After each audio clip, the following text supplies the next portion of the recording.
Hello everyone, कैसे हो आप सभी। आशा और उम्मीद करता हूँ कि सभी स्वस्थ हैं, मस्त हैं, अपनी अपनी पढ़ाई के अंदर व्यस्त हैं। देखो दोस्तों, स्वागत करते हैं अपने ऑनलाइन प्लेटफॉर्म गुरुकुल अभोहर के अंदर।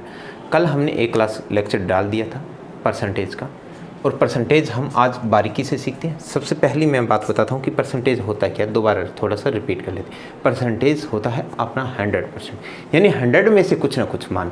आपको दो प्रॉपर्टी, आपको बेसिक आइडेंटिटी होनी चाहिए, वो आपको पता होनी चाहिए।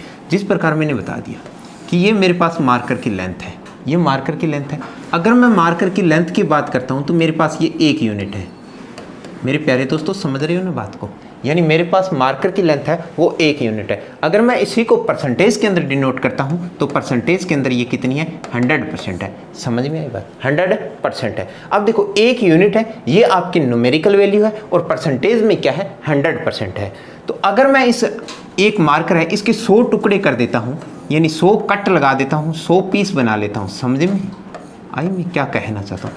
अगर मैं इसके 100 टुकड़े बना लेता हूँ, 100 पीस बना लेता हूँ, तो मेरे पास जो एक पीस होगा, एक टुकड़ा होगा मेरे प्यारे दोस्तों, ये क्या होगा, ये मेरे पास वैसे तो कंप्लीट 100% है। अगर मैंने 100 टुकड़े बना लिए तो एक पीस है वो क्या 1% का रहेगा या नहीं रहेगा, हाँ या ना। ये बात आपको अच्छे दिल और दिमाग में बैठी होगी कि 1% होगा। अगर 100 टुकड़े हैं तो एक टुकड़ा होगा वो 1% का होगा। और अगर मैं इसको न्यूमेरिकल वैल्यू में बात करता हूं तो ये टुकड़ा है कितना, 1 है। कितने में से, 100 में से। तो मेरे प्यारे दोस्तों, ये ही बात है जो बेसिक है कि 1% का मान है वो 1/100 है। यानी 1% का मान क्या है, 1/100 है। अगर मैं इसी प्रकार इसके 2% की बात करता हूं, 2%, यानी मैंने अगर 2 टुकड़े ले लिए, इसके 2 पीस ले लिए, अगर मार्कर के 2 पीस ले लिए तो है कितने में से, वो 2 पीस लिए। कितने में से लिए हैं, 100 में से।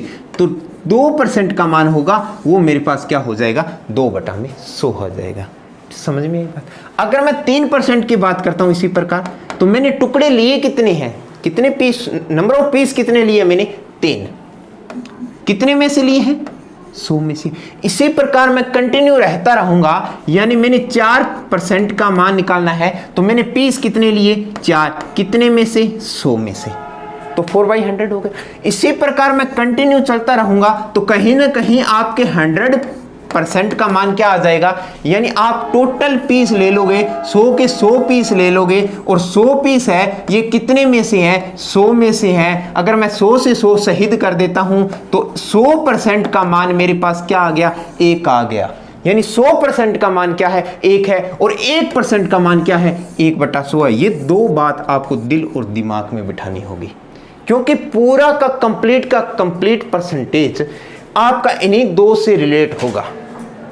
जिस प्रकार मैंने कल आपको फ्रैक्शन बताई थी, यानी कहने का तात्पर्य ये हुआ कि परसेंटेज है वो एक फ्रैक्शन है, और फ्रैक्शन है वो एक परसेंटेज है।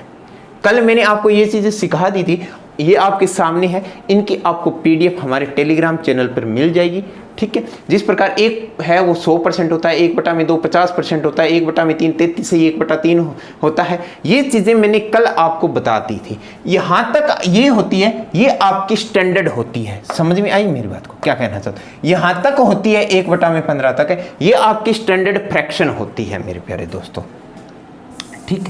अगर मैं इनको आगे बढ़ूं, अगर मैं इनकी वैल्यू आगे बढ़ाना चाहता हूं तो आगे भी बढ़ा सकता हूं। आपको फ्रैक्शन जितनी याद होगी उतने ही आपको बेनिफिट होगा।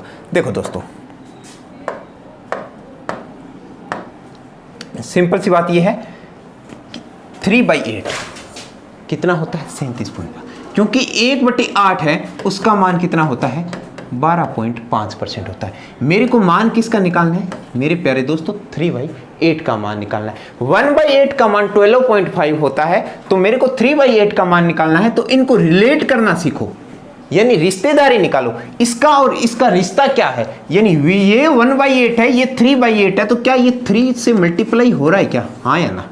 अगर ये 3 से मल्टीप्लाई हो रहा है तो ये भी आपकी 3 से मल्टीप्लाई होगी, और 3 से मल्टीप्लाई अगर ये चीज होगी तो आप एक सीखते हो बेसिक मैथ। अगर मैं 12 को 3 से मल्टीप्लाई करता हूं तो मेरे पास 36 होता है, 0.5 को 3 से मल्टीप्लाई करता हूं तो 1.5 होता है, और 36 और 1.5 मेरे पास कितना हो गया, 37.5 आ गया। ये हम इसी प्रकार निकालते हैं।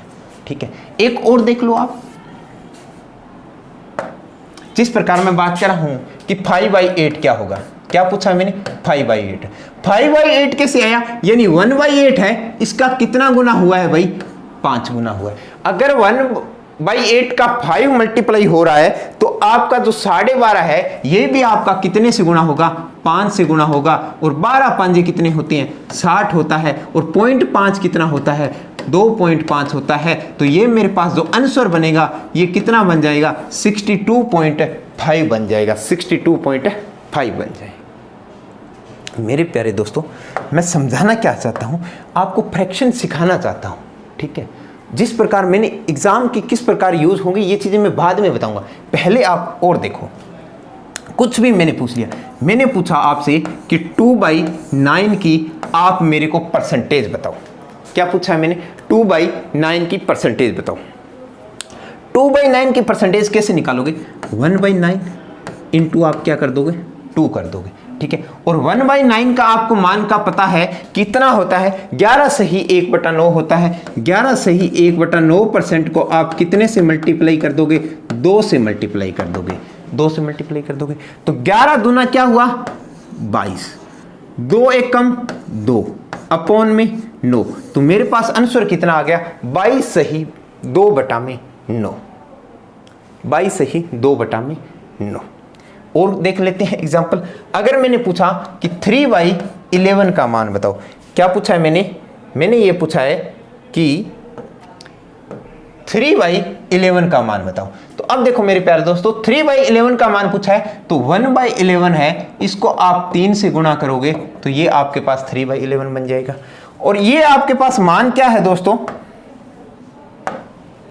देखो 1/11 का मान क्या है, 1/11 का बात करता हूं तो ये देखो 11 सही 1/9 यानी 11 सही 1/9% इंटू आप क्या कर रहे हो, 3 से कर रहे हो। तो 11 तीये कितने हो गए, 33 हो गया।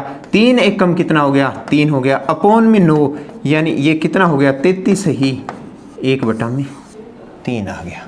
कितना आ गया, 33 सही 1/3% आ गया। क्या ये बातें आपको समझ में आई है क्या, हाँ या ना, क्या ये बातें क्लियर है क्या। नेक्स्ट एक और देता हूं, ये आप जितनी प्रैक्टिस करोगे उतनी ही कम है दोस्तों। सिंपल सा एग्जांपल लेके और चलता हूं आपको। मैंने पूछ लिया आपसे कि 4/15 का मान बताओ, 4/15 का मान बताओ। तो 1/15 है, इसको आप कितने से गुणा कर रहे हो, 4 से गुणा कर रहे हो। तो मेरे पास 1/15 का मान क्या है, 6 सही 2/3। क्या मान है, 6 सही 2/3 है। इसको मैं 4 से गुणा कर रहा हूं तो ये मेरे पास कितना आ गया, 6 चौके 24 आ गया। और 4 दूनी कितने हो गए, 8/3 हो गया, ठीक है। तो 8/3 हो गया तो 24 तो आएगा ही आएगा।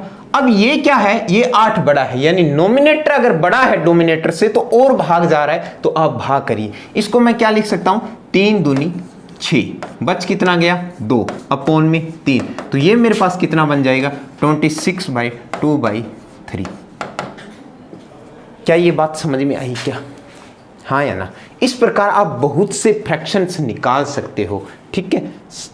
अब देखो मेरे प्यारे दोस्तों, नेक्स्ट अगर मैं बात करता हूं कितनी भी फ्रैक्शंस निकाल सकते हो आप। मैंने आपको बोल दिया कि मेरे को बताओ कि 41/7 की फ्रैक्शन बताओ। मैंने क्या पूछ लिया आपसे, मैंने ये पूछ लिया कि आप बताइए 41/7 है वो क्या होगा, फ्रैक्शन की 41/7 है और मैंने पूछा है आपको परसेंटेज के अंदर। तो मेरे प्यारे दोस्तों 41/7 है तो आप क्या करोगे, 41 देखो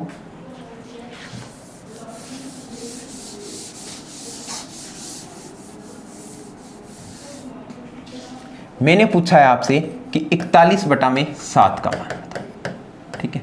तो मेरे प्यारे दोस्तों 41/7 का पूछा है तो 1/7 इंटू 41 होगा या नहीं होगा, ठीक है। और 1/7 को आपको मान पता है कि 1/7 है वो मेरे पास 14 सही 2/7 है। तो मैंने इसको लिख दिया 14 सही 2/7% इंटू 41, ठीक है। और 14 सही 2/7 इंटू 41 है। अब 41 को किससे मल्टीप्लाई करोगे? 14 से मल्टीप्लाई करोगे। तो 41 को आप 14 से मल्टीप्लाई करते हो तो ऐसे करोगे, यानी 4 एकम 4, 4 चौके 16 गुना 1 एकम 1, 4 एकम 4, यानी मेरे पास कितना आया? 4, 6 1 7, 4 1 5, यानी आंसर मेरे पास कितना आ गया? 574 आ गया। ठीक है, और 41 को फिर 2 से मल्टीप्लाई करोगे तो मेरे पास कितना आ गया? 82 आ गया अपॉन में 7। तो ये मेरे पास क्या बन जाएगा? 574 तो बनेगा ही बनेगा। अब 82 बड़ा है तो और भाग जा रहा है, तो आप 82 को भाग दे लीजिए। ये सिर्फ आपको समझाने के लिए, बेसिक बताने के लिए कराऊं, आपको डायरेक्ट टेबल्स वगैरह याद होनी चाहिए। कल मैंने आपको क्लास के अंदर बताया था। ठीक है, तो अगर मैं 7 से इसको डिवाइड करता हूं तो ये देखिए आप कितने पे जा रहा है? क्या 11 पे जा रहा है, यानी 11 7 कितने हो गए? 77 हो गए। बच कितना गया? 5। तो मैं इसको क्या लिख सकता हूं? 11 से ही 5/7। क्या ये चीज आपको लिखनी आती है क्या? हाँ या ना? जिस पर पूरा भाग चला जाए वो यहां लिखते हैं, जिससे हम भाग देते हैं वो अपॉन में आता है, और जो शेष फल बचता है वो ऊपर लिखते हैं। तो इसका मान मेरे पास कितना आ गया? 11 से ही 5/7। तो मैं इसको ऐड कर दूंगा 11 से ही 5/7। तो मेरे प्यारे दोस्तों, मेरे पास जो नया मान निकल के आएगा वो कितना आ गया? 574 तो पहले था, एक और 11 और जोड़ दिए तो मेरे पास कितना हो गया? 585 हो गया, और 5/7। तो मेरे पास आंसर है वो कितना आ गया? 585 से ही 5/7। क्या ये बात समझ में आई है क्या मेरे प्यारे दोस्तों? अगर ऐसे करोगे तो मल्टीप्लाई ही करते रह जाओगे, सिलेक्शन आपका नहीं होगा और उसकी शादी हो जाएगी। ठीक है ना? तो हम पहले एक चीज सीखते हैं, उसके बाद में मैं इस क्वेश्चन को कैसे करते हैं ये चीज हम अप्रोच करें। देखो मेरे प्यारे दोस्तों, सबसे पहले मैं ले चलता हूं आपको भिन्न की तरफ। मेरे प्यारे दोस्तों, भिन्न क्या होता है? इंग्लिश के अंदर हम बोलते हैं फ्रैक्शन। क्या बोलते हैं? फ्रैक्शन। और फ्रैक्शन क्या होता है आपका? अंश अपॉन में हर। क्या बोलते हैं? अंश अपॉन में हर नॉट इक्वल टू 0। ये इसकी पूरी डेफिनेशन होती है, यानी नोमिनेटर अपॉन में डोमिनेटर, और डोमिनेटर होता है वो आपका नॉट इक्वल टू 0 होता है। मेरे प्यारे दोस्तों, क्या ये बात क्लियर है क्या?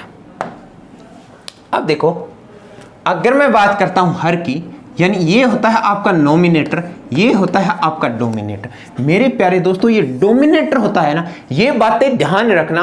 आज की जो क्लास है वो आपके लिए कहीं बहुत ज्यादा हेल्प करेगी। ये डोमिनेटर है, ये आपका होता है ओरिजिनल मान। क्या होता है? ओरिजिनल वैल्यू होती है, यानी मूल संख्या होती है। क्या होती है मेरे प्यारे दोस्तों? मूल संख्या होती है। और जो नोमिनेटर होता है ये आपका इंक्रीज या डिक्रीज मान होता है। या तो इंक्रीज या डिक्रीज वैल्यू होती है, या तो घटी हुई संख्या है या आपकी बढ़ी हुई संख्या होती है। ये बातें आपको दोनों दिल और दिमाग में बिठाना होगा। दोबारा बता रहा हूं कि फ्रैक्शन क्या होता है? फ्रैक्शन होता है नोमिनेटर अपॉन में डोमिनेटर। जो डोमिनेटर होता है वो आपका ओरिजिनल मान होता है, जो नोमिनेटर होता है वो इंक्रीज वैल्यू होती है, वो या डिक्रीज वैल्यू होती है, वो या तो बढ़ी हुई संख्या होती है या वो घटी हुई संख्या होती है। ठीक है, जिस प्रकार मैंने छोटा सा एग्जांपल दिया कि मेरे पास 1/2 रुपया आया, मेरे पास 1/2 रुपया आया, तो मेरे पास पहले कितना रुपया था? मूल रुपया कितना था? मेरे पास 2 रुपया था। 1 रुपया मेरे पास और आ गया, तो मेरे पास रुपया 1 और आ गया, यानी प्लस में हो गया। तो अब मेरे पास कितना रुपया बन गया? 3 रुपया बन गया। तो अब जो 3/2 अगर मैं लिखता हूं इसको, तो इसको हम बोलते हैं स्केलिंग फैक्टर। क्या बोलते हैं हम इसको? स्केलिंग फैक्टर बोलते हैं। समझ में आई बात? ठीक है, यानी मेरे पास 1/2 रुपये आया है। अगर मैं इसी प्रकार आपको बोल दूं कि 2/5 रुपया गया, तो मेरे पास मूल रुपया कितना था, ओरिजिनल मान कितना था, मेरे पास 5 रुपया था, 2 रुपया चला गया तो मेरे पास कितना रुपया बचा, 3 रुपया बचा। अगर चला गया है तो माइनस करना है, अगर आया है तो आपको प्लस करना है। क्या ये बात समझ में आई है क्या? ठीक है, अब देखो नेक्स्ट आप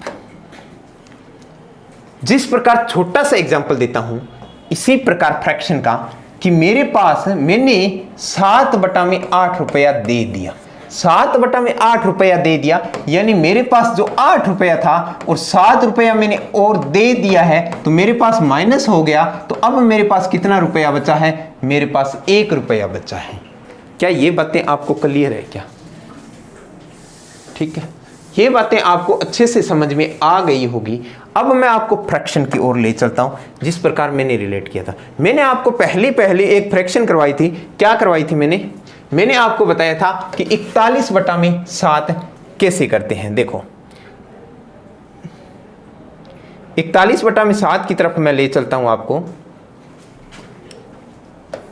41/7 मेरे प्यारे दोस्तों 41/7 है। इस प्रकार की जो फ्रैक्शंस बड़ी आ जाती है तब आपको कैसे करना है, घबराना नहीं है। बहुत ही एक ऐसा सॉफ्ट तरीका बता रहा हूं जो आपका दिल गार्डन हो जाएगा।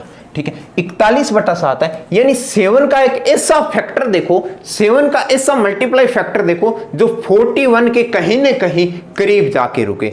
अगर मैं बात करता हूं 7 की टेबल पढ़ता हूं तो 7 5 35 होता है। तो मैं इसको लिख सकता हूं कि 35 प्लस में 6/7। ठीक है, 35 और 6 कितने हो गए, 41/7। लेकिन किसी का दिल ये भी तो कर रहा है ना कि सर हम इसको लिख सकते हैं 42 - 7। हाँ या ना? किसी के दिल में तो दिमाग में ये भी बात आ रही होगी कि 42 - 1 भी लिख सकते हैं और हम 35 प्लस में 6 भी अपॉन में 7 लिख सकते हैं। जी दोस्तों, बिल्कुल आपने सही सुना कि आप दोनों लिख सकते हो, किसी की कोई डाउट नहीं है।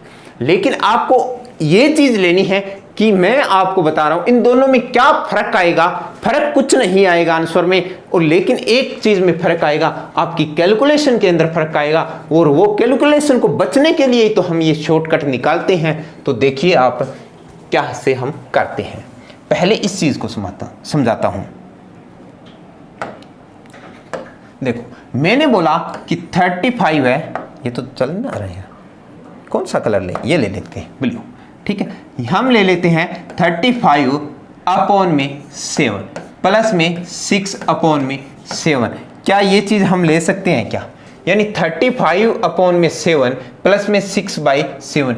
इस 35 है, ये 7 है, ये इसके अपॉन में भी लगा दिया, ये 7 है, इसके अपॉन में भी लगा दिया। तो अब 7 5 कितने हो गए, 35 हो गए। तो इसको मैं क्या लिख सकता हूँ, 5 लिख दिया प्लस में 6/7 लिख दिया। मेरे प्यारे दोस्तों ये बात समझ में आई। और 5 का मान मैंने पहले ही अभी बताया है कि 5 होता है, वो मान कितना होता है, 500% का होता है। मैंने आपको बताया था कि 1 होता है वो 100% होता है। अगर 2 होगा तो कितना होगा, 200% होगा। अगर 3 होगा तो कितना होगा, 300% होगा। अगर 5% की बात करता हूँ तो वो 500% होगा। अगर 10% की बात 10 की बात करता हूँ तो 1000% होगा। अगर 20 की बात करता हूँ तो वो 2000% होगा। क्या ये बात आपके समझ में आई है क्या?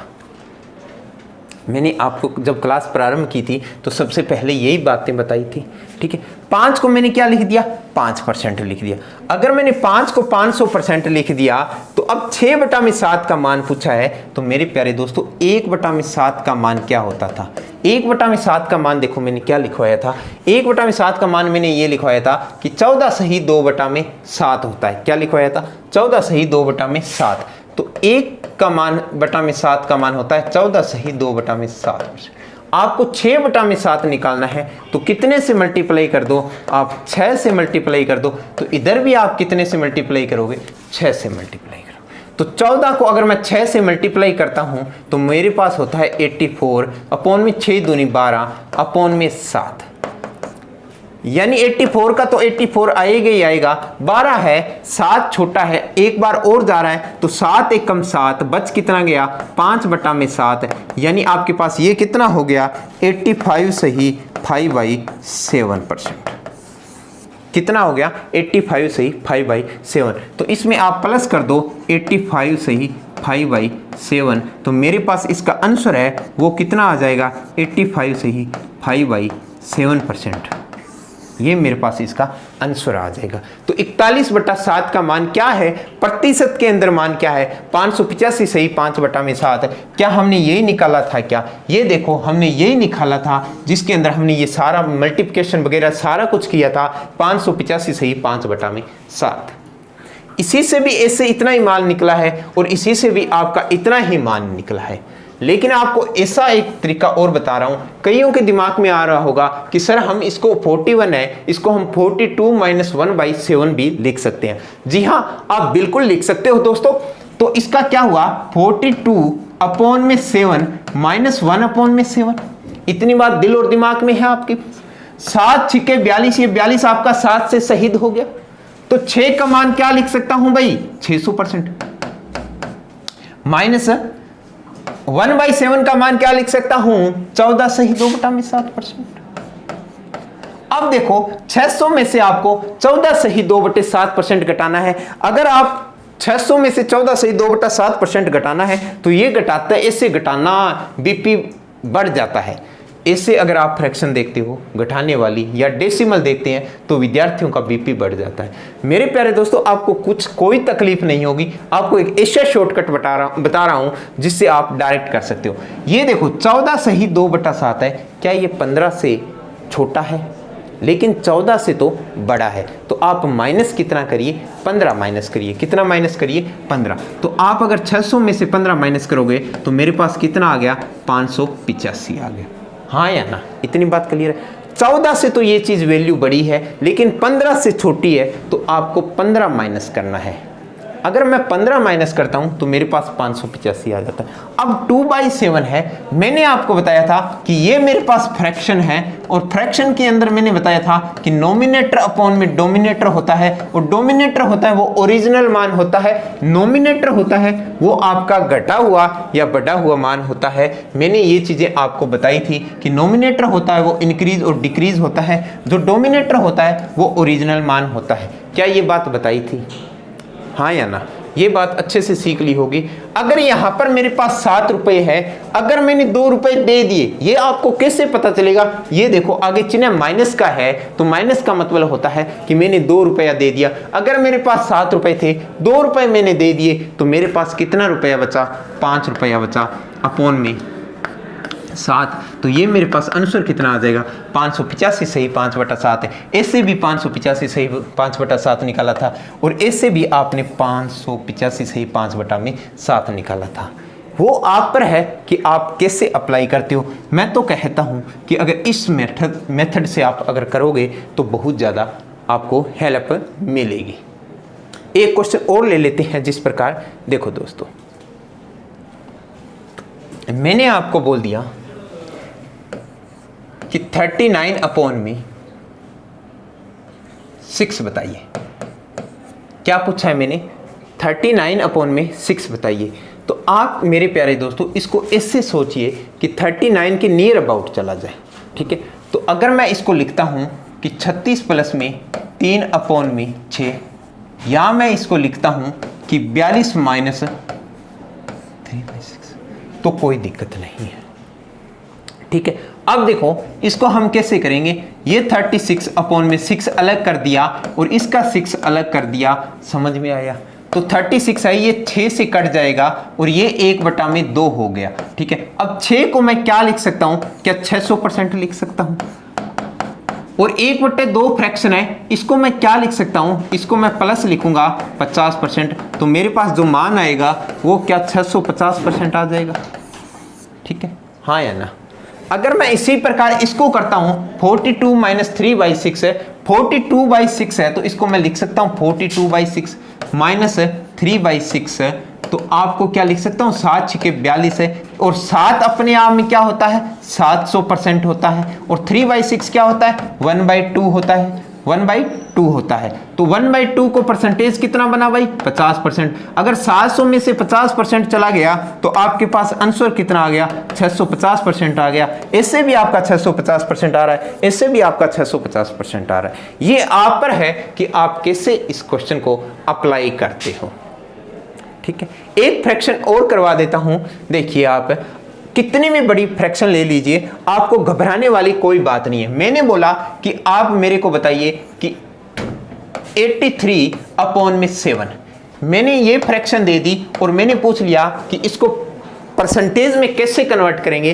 तो आपके दिमाग में आना चाहिए कि 83 है वो किसके नियर अबाउट जा रहा है, 84 के नियर अबाउट जा रहा है। 84 - 1 किया, अपॉन में 7 किया। अब आप देखिए, हर स्टेप को मैंने समझाने के लिए मैं तो कर रहा हूं, लेकिन आपको ये चीज नहीं करनी। 12 7 कितना होता है, 84 होता है, और 12 को आप क्या लिखोगे परसेंटेज के अंदर, 1200 लिखोगे। -1/7 का मान मैंने बताया है कि 14/2/7% होता है। ये देखिए आप, 14/2/7% मैंने बताया है आपका, 14/2/7%। तो ये चीजें आपको याद करनी पड़ेगी, तभी आप इन क्वेश्चनों को कर पाओगे। तो आप 1/7 का मान क्या हो गया, 14/2/7% हो गया। और मैंने बताया है कि 14/2/7% है, आपको 14 नहीं घटाना, आपको 15 घटाना है। अगर आप 1200 में से 15 घटा देते हो तो कितना बचता है, 1185 बचता है। और 7 में से 2 चला गया तो कितना बच गया, 1185 से 5/7।